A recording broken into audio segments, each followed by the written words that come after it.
Now we'll discuss about the memory-based questions, which is asked on the 22nd July of mathematics, and the reference has been taken from the Resonance website, so you can also visit there. The first question is, in this question, we will generally talk what are the methods we can approach to solve these questions. The first question is, if A is equal to 0, 1, 0, 1, 0, 0, 0, 0, 1, and B is 3 cross 3 matrix whose entries are 1, 2, 3, 4, 5, the number of possible matrices B such that AB is equal to BA. तो इस question में अपने को ये समझ में आ रहा है कि मैट्राइसिस बी तो कंसिडर करना ही पड़ेगा, जिसका एंट्रीज 1, 2, 3, 4, 5 होगा। तो पहला अपने को बी मैट्रिक्स 3 क्रॉस 3 का कंसिडर करना पड़ेगा। ए बी सी मान लेते हैं और इसको पी क्यू आर, और ये हो गया एक्स वाई और जेड। तो इसके बाद अपने को ए बी मैट्रिक्स फाइंड करना पड़ेगा और बी ए मैट्रिक्स फाइंड करना पड़ेगा, क्योंकि ए बी और बी ए को इक्वल करना है तभी अपने को कुछ क्लू मिलेगा। तो ए बी तो लगे, तो मैं यहाँ पे इस आगे ए रख देता हूँ 1, यानी 0, 1, 0, 1, 0, 0, 0, 0, 1। तो इसकी बात करेंगे तो ये जो हो गया, ये कौन सा मैट्रिक्स बन जाएगा, ये बन जाएगा बी ए मैट्रिक्स। तो बी ए मैट्रिक्स को अगर सॉल्व करेंगे तो ये कितना बन जाएगा, बी ए को सॉल्व करेंगे तो देखिए ये यहाँ पे बी आ जाएगा, ए सी पी क्यू आर, फिर ये आ जाएगा वाई एक्स और जेड। इसी तरह हम क्या करेंगे, बी ए निकालिए तो ए बी मैट्रिक्स निकाल लेते हैं, 0, 1, 0, 1, 0, 0, 0, 0, 1, और बी मैट्रिक्स को यहाँ पे रख दिया। बी मैट्रिक्स बोले तो A B C P Q R X Y और जेड। तो जैसे इसको सॉल्व करेंगे तो ये बन जाएगा अपना अच्छा पी बन जाएगा, ये क्यू बन गया, ये क्या बन गया, आर बन गया, ये A B C X Y और जेड। तो अपने को दिया है A B is equal to B A, तो इन दोनों को इक्वल करेंगे तो दिख रहा है आपको बी पी, यानी B is equal to P, A is equal to Q, R is equal to C हो जा रहा है, और ये दिख ही रहा है, ये दोनों दोनों आपस में x is equal to y, और z आ गया, z is equal to z. यानी ए मैट्रिक्स तो मालूम था, बी मैट्रिक्स फाइंड करना था, तो बी मैट्रिक्स में अगर देखें तो ए बी सी पहले लिख देता हूँ। अब देखिए पी की वैल्यू की जगह मैं बी रख देता हूँ, क्यू की वैल्यू की जगह मैं ए रख देता हूँ, और आर की वैल्यू की जगह सी रख देता हूँ, बाकी ये एक्स एक्स कर देता हूँ, ये जेड रखता हूँ। अब देखिए ये दोनों सेम होने चाहिए, बाकी नहीं सेम करिएगा। फिर उसी तरह अगर मैं पूछूंगा तो ये ए और ए सेम होना चाहिए, ठीक है, ये सी सी। तो कहने का मतलब यहाँ पे अपने पास ऐसे समझिए कि एक ए है, एक बी है और एक सी है, और एक एक्स है और एक जेड है, और मेरे पास नंबर है 1, 2, 3, 4, 5। अब ए और बी इक्वल नहीं है, किसी के इक्वल नहीं है, तो ये 5 तरीके से फिल कर सकता हूँ, ये 4, ये 3, ये 2 और ये 1, क्योंकि सेम रखना भी नहीं है अपने को, रिपीटेशन अलाउड नहीं है। तो ये 5 फैक्टोरियल हो गया, और आंसर कितना हो गया, 120 वेस हो गया। ये तो पहला वाला हो गया। अब आ जाते हैं यहाँ पे, the number of all possible numbers less than 10,000 that can be form using the digits 0, 2, 4, 6, 8 की बात कर रहे हैं विदाउट रिपीटेशन। तो यहाँ पे अगर थोड़े से बात करें यहाँ पे,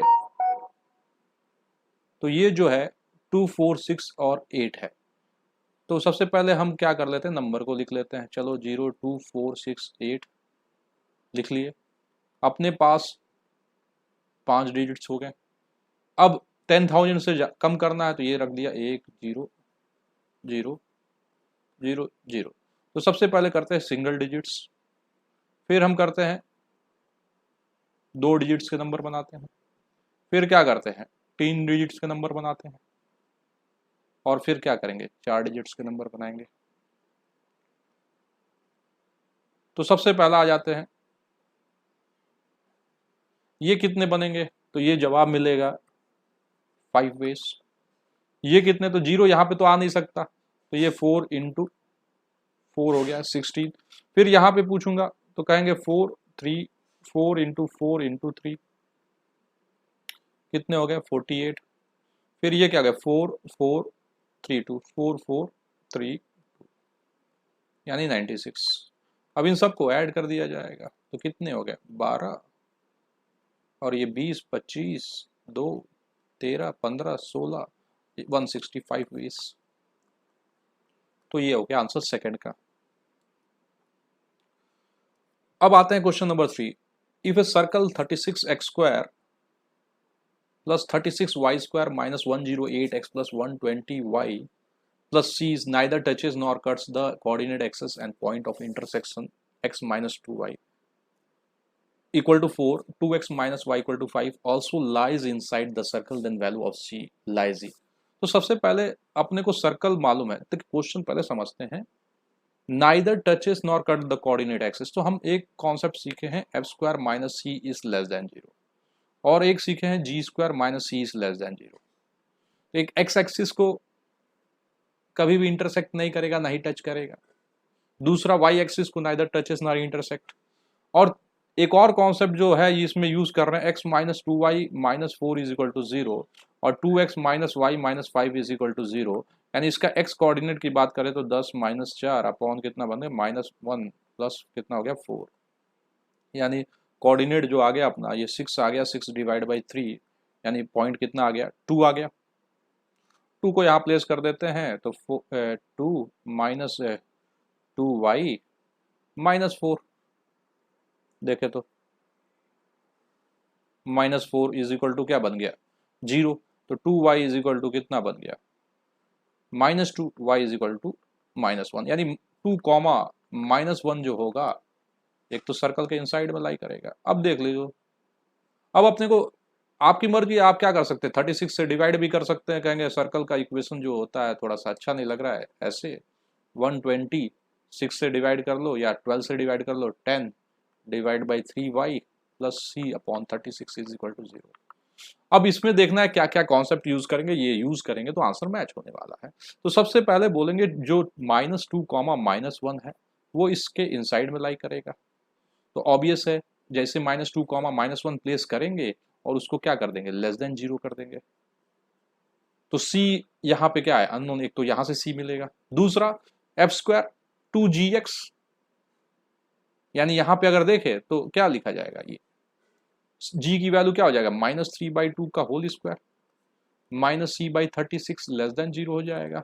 और उसी तरह अगर यहाँ पे बात करेंगे तो यहाँ पे अगर चर्चा करेंगे तो f² तो ये कितना हो जाएगा 5/3 का whole square minus c/36 less than 0।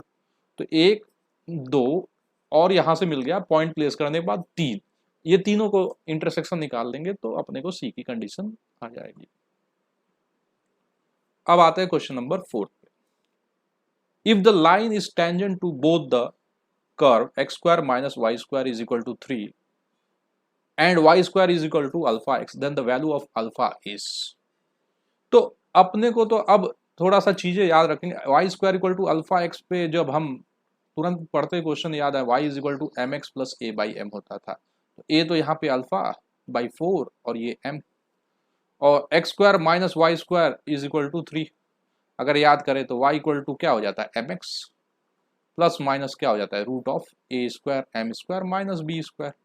a और b यहाँ पे 1 है तो प्लस माइनस m², a की वैल्यू कितनी हो जाएगी x² by 3 minus y² by 3 is equal to 1 यानी 3 इंटू 3 यानी y is equal to mx plus minus 3m² minus 3। और यहां से अगर देखेंगे तो m की वैल्यू कितनी आ रही है, भाई ये दोनों लाइन सेम ही है ना, स्लोप तो सेम ही होगा, m की वैल्यू भी आ जाएगी। यहां से क्या है 2x plus y is equal to k, तो y इज इक्वल टू क्या बन जाएगा -2x प्लस के, यानी m की वैल्यू कितना आ गया -2। के ही तो निकालना है और साथ में के निकाल लेंगे तो अल्फा निकल जाएगा। तो लाइन जो है टेंजेंट है तो दोनों आपको कंडीशन मालूम है, एक तो ये वाला और एक ये वाला, दोनों चीज मालूम है आपके पास।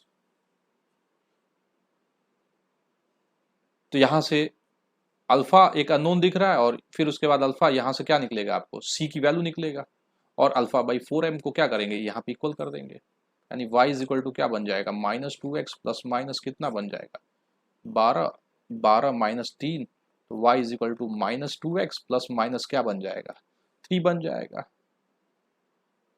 अब यहाँ पे अगर मैं पूछूं कि y क्या है, तो -2x प्लस k है, तो k की वैल्यू क्या हो गया +-3, तो k की वैल्यू आ गया, यहाँ प्लेस कर दो, c इज इक्वल टू क्या होता है, यानी a बाई एम था, तो यहाँ पे अल्फा बाई 4m लिखा गया, तो अल्फा बाई 4m की वैल्यू किसके इक्वल कर दिया जाएगा, k के, अल्फा और 4 और m की वैल्यू -2 और k की वैल्यू +-6, यानी अल्फा की वैल्यू कितना मिल गया 6 इंटू ये कितना हो गया 8, 8 इंटू 3 क्या बन जाएगा +-24, तो 24 कंसिडर कर लीजिए। तो दोनों अपने को याद रखना है, तो बहुत ही आसान है, ज़्यादा डिप में नहीं गया इस क्वेश्चन में, आसानी से बनता है।